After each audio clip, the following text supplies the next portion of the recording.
بسم الله الرحمن الرحيم. السلام عليكم ورحمة الله وبركاته. الحمد لله رب العالمين، والصلاة والسلام على سيد الأنبياء والمرسلين وعلى آله وصحبه ومن استنى بسنته إلى يوم الدين. اللهم اجعلنا منهم ومن الذين آمنوا وعملوا الصالحات وتواصوا بالحق وتواصوا بالصبر، آمين يا رب العالمين. ربنا هب لنا من أزواجنا وذرياتنا قرة أعين واجعلنا للمتقين إماما. I want to start by making a request in the spirit of the subject that we're dealing with. At the end of my speech, some of you might feel obligated, even out of a sense of what you've been doing already, to applaud. I don't think I'll benefit much from your applaud, even though I appreciate the gesture, but I think I'll appreciate more if you just make dua for me and my family. So that would be a favor that you would do for me and for all of the noble scholars that are here that have presented. And if you've benefited from them, then absolutely make dua for them and also make dua for their families. I have very little to add to what's already been said in regards to this awesome subject, but I do want to divide my conversation with you into two parts. The first of them is something about my personal life, something that has to do with dua that I want to share with you, and it's not really as out of a spirit of boasting or exposing, but really I think it's something that many of you probably can relate to and maybe find even encouragement in. And then I want to share with you my favorite dua in the Qur'an, inshallah ta'ala, and those are the only two things I want to do with you guys today. I was about almost 20 years of age and I absolutely head over heels fell in love. I went into a masjid in Ramadan and I heard a remarkable scholar explain the Qur'an. I had not read the Qur'an except in translation before that day. And I heard him speak about the Qur'an in the form of almost a conversation. And you know, the Qur'an is Allah Azza wa Jal speaking to us directly. And it felt like that for me for the first time. And he was doing this every night of Ramadan for about 4 hours every night, to go through the entire Qur'an in this fashion. And I attended this entire series with him because I was hooked completely. I was mesmerized by this book. I was completely overwhelmed that I didn't have any clue, no idea what this book was, that was always there. And I always thought, yeah, I've read something from it, or some translation or something. I have an idea what it says. I guess I know what it has to say. But when I heard what it really had to say for the first time, I felt like there's this book that I love so much, and I have no relationship with it. And of course the barriers were many, including the knowledge of it, but of course even the language. I had no idea what the Arabic language was. Not a clue. The only thing I could do at that time, you know what it was? Is to make dua. So I just asked Allah something very simple. I didn't even know how to ask it in Arabic or anything. I didn't know any du'as by heart. So I just asked Allah, oh Allah, I love your book. I love your book. And I'd love nothing more but to learn it and to teach it. Just make it easy for me to learn it. And make it easy for me to teach it. Because I love your book. That's all I asked. And I swear to you by Allah, I am a terrible student of anything. Terrible. I mean, especially languages. I'm absolutely horrendous. I was not a good student in college. I used to hate studying. If I ever had sleep problems, the easiest way for me to catch some sleep was to open up a textbook. 10 seconds later, I'll have 12, 13 hours of solid sleep because nothing will knock me out like studying. But this teacher who was presenting the Qur'an also happened to be teaching an Arabic class. And when I attended his class, wallahi, it was like knots opening up. I couldn't stop studying. I couldn't put the books down. I couldn't stop thinking about it. I was doing like conjugations in my sleep. Going through grammar in my sleep. I was studying it in the train. I was doing it at work, at school, all the time. I just became obsessed with it. And wallahi, what people around me found so difficult, Allah made it so easy for me. And I knew something had just happened. Allah has given me a gift in response to my dua. And wallahi, I tell you, to this day, if I try to study anything else, I have a hard time. But when I study Qur'an, I can spend hours and hours and hours, and it's easy for me. Alhamdulillah, it's a gift of Allah to me. But this is something that I've personally experienced in terms of the power of dua. Just the power of dua. SubhanAllah, I don't mean to say this is a means of boasting, but look, I have, alhamdulillah, I've taught Arabic courses all over the country, maybe close to now 15,000 students. SubhanAllah. And not any of them have benefited anything except from the gift that Allah has given. And if they're able to continue that, and that entire benefit starts from one dua, as far as I'm concerned. SubhanAllah. So that was a little bit about my personal story. But what I want to really share with you is my favorite dua in the Qur'an. And I think it's a very relevant dua for pretty much all of us here in the audience. And to set the stage for this dua, I'm sure some of you have heard me talk about this dua before, but I personally don't care. I'm going to repeat it because فَذَكِّرْ إِنَّ فَعَتِ الذِّكْرَى, reminder has benefit. So I hope to benefit myself and all of you with this reminder. There's a powerful expression in the Qur'an. It's captured in 2 words. Those 2 words are قُرَّةَ أَعْيُن, the coolness of the eyes. A simple translation will yield coolness of the eyes. And it's mentioned in a number of occasions. It's also found in a hadith of the Messenger sallallahu alaihi wasallam. Okay. Before I tell you how it's used in sacred text, I want to tell you how the ancient Arabs used to use this figure of speech, this expression. It's really a figure of speech, so we can't really understand it literally. It means something more. In the Arab idiom, there were 2 expressions. Without getting too technical with you guys, there's the eyes becoming cool and the eyes becoming warm.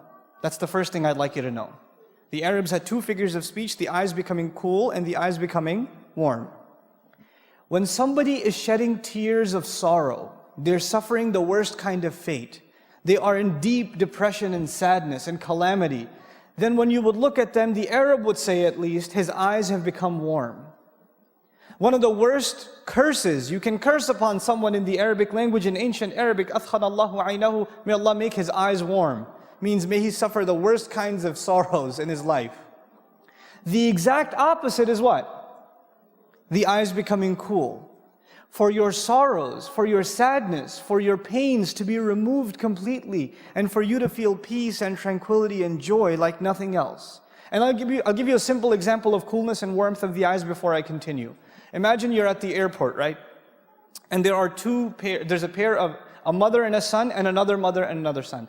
But this mother is saying farewell to her son. He's flying off somewhere. And the other mother is greeting her son, who flew in from somewhere. And both of the mothers are crying. But one of them, their eyes is cool, and the others, the eyes are warm. One is shedding tears of joy. She sees her son after many years. She's crying too, but these are eyes becoming cool. The other's letting go of her son. These are what? The eyes becoming warm. You understand the difference? Right? Now, another, a few pieces of context before I go further. The poet in Arabia says, the eyes of my tribe will remain warm.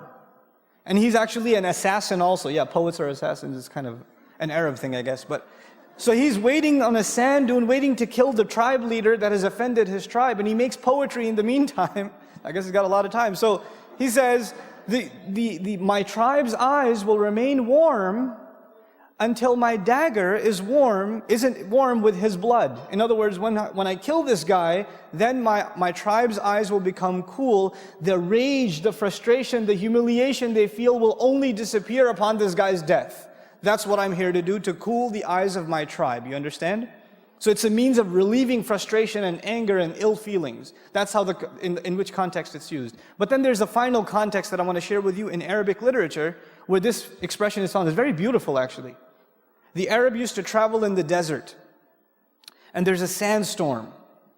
And in a sandstorm, the Arab would, wrap his face up, because obviously your face is being pounded with sand. Now the camel on which he's riding, Allah created the camel in a magnificent fashion. The eyelids of the camel actually trap sand and drop them. It doesn't even have to blink.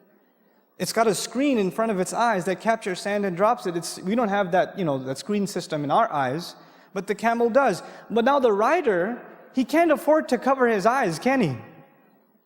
Because if he covers his eyes, what's the problem? He doesn't know where he's going. So he has to keep his eyes exposed. And so finally he finds a cave. he finds some refuge. And he says, interestingly, my eyes have finally become what? Cool. In other words, in literature, we find the precedent of the eyes becoming cool equated with finding refuge from a storm. Finding refuge from a storm. Now, I've set the stage for you for what this expression stands for, but I still haven't told you my favorite dua, though I recited it in the beginning. This is at the conclusion of the 25th surah of the Qur'an. Allah Azza wa Jal says, Rabbana, He tells us to say, وَالَّذِينَ يَقُولُونَ, those who say, رَبَّنَا هَبْ لَنَا مِنْ أَزْوَاجِنَا وَذُرِّيَّاتِنَا قُرَّةَ أَعْيُنٍ وَجَعَلْنَا لِلْمُتَّقِينَ إِمَامًا. Our Master, our Lord, gift us, grant us. You know, in Qur'an we find atina, give us. A'tina, to give a grand gift. But gift us, an unexpected gift, a beautiful gift. Hablana, this is a gift you're asking Allah to give you. And lana is muqaddam, this prepositional phrase is brought earlier, especially for us. We're asking for a special favor to Allah. And what is this favor that we're asking Allah Azza wa Jal? Grant us from our spouses, and not just our children, which is awlad, dhurriyatina. You know, wa dhurriyatina, future generations of us. In other words, you're not even asking for your immediate children, but your lineage from, for generations to come. Grant us from all of them coolness of eyes. Make our eyes cool by means of our spouses and by means of our children. And I say this is my favorite dua for a reason. One, I'm married and I do have children and a spouse. But two, all of us have to appreciate the power of this dua because of the crisis of the world today. The world's fundamental institution of family is under attack. Most of the people here, even Muslims, are not immune from this problem. In many of our homes, the storm that I said, when you find coolness of the eyes, you find refuge from the storm. The storm is not outside the house. The storm is inside the house.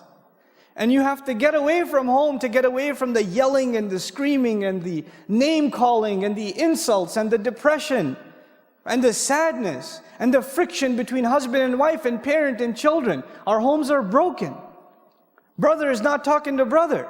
Parents are not talking to children. How many of all the shuyukh, I can bet you, I can almost guarantee you, all of the speakers that have come to this conference, some mother, some father, some husband, some wife has come up to them and said, I've got this problem. I can't talk to my kid. He yells at me. We can't talk anymore. He's doing these things, I don't know how to stop him. My husband, my wife this, my husband this, subhanallah. This is a crisis inside the home. And what better dua to ask? The exact opposite. You know, the family has become a place of sorrow, of depression, of sadness, of anger, of rage. People feel like they want to escape it. And here Allah tells us to ask so perfectly, so eloquently, that the home should become the place of refuge. It's like the outside world is a storm. And you suffer on the outside, and your refuge, your safe haven is those doors in your home, is your spouse, is your children. When you see them, your worries disappear. But for most of us, when you see them, your worries begin.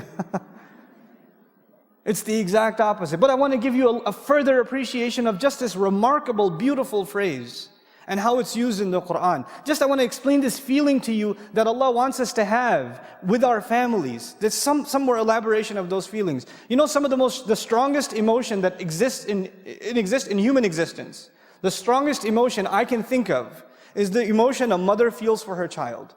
It is the strongest bond. Many of you in the audience are married, and when you're first married, you're obsessed with the husband, you're obsessed with the wife. You are so awesome. No, you're awesome.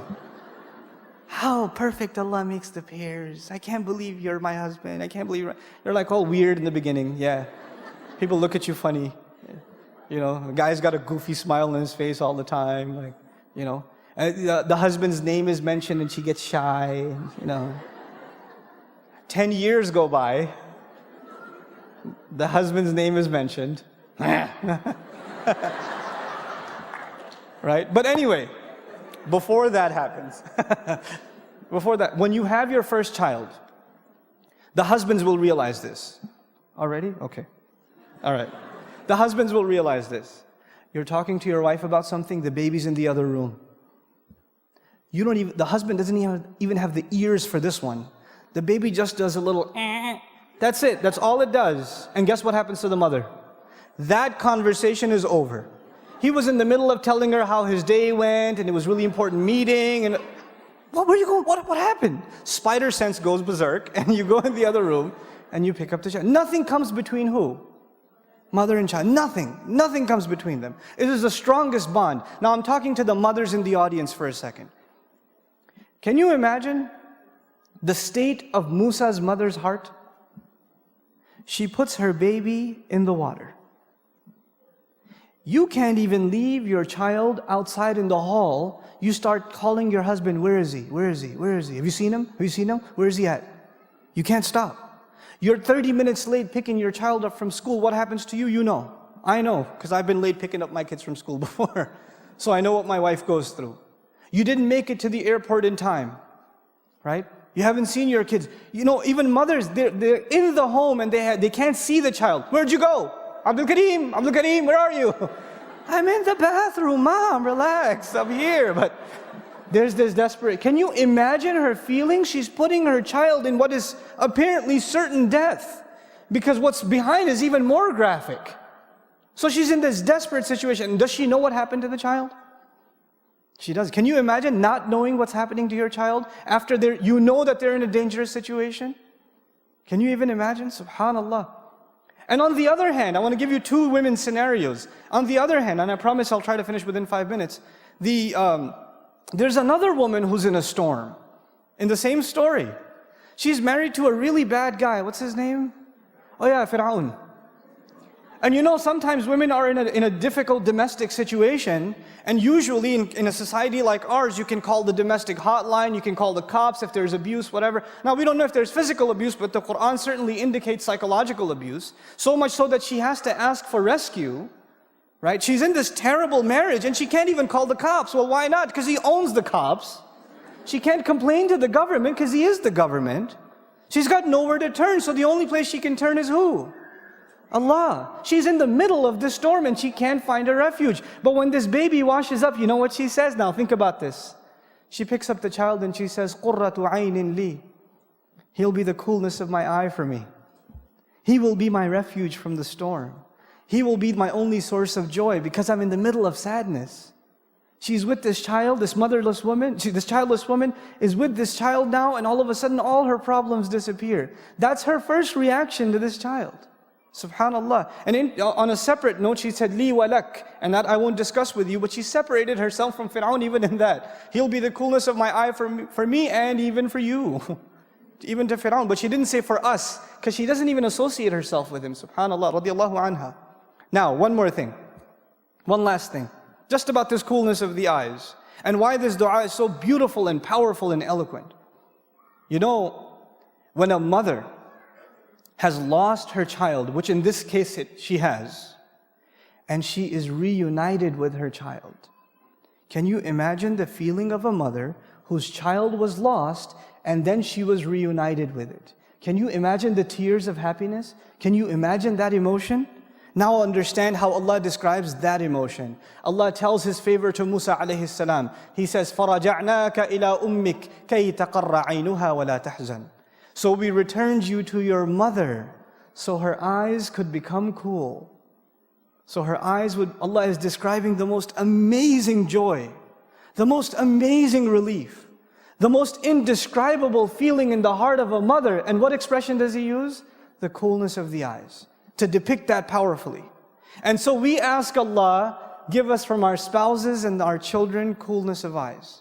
That's what we ask Allah. When somebody said, I want to get married, go further. Not just get married, I want to get married to a spouse that will cool my eyes. That I'll be the coolness of their eyes and they'll be the coolness of mine. And Allah Azza wa Jal took the dua further. And then we understand why talk about future generations. And I'll conclude with this. وَجْعَلْنَا لِلْمُتَّقِينَ إِمَامًا. And make us leaders over those who are cautious, conscious, fearful, pious, righteous.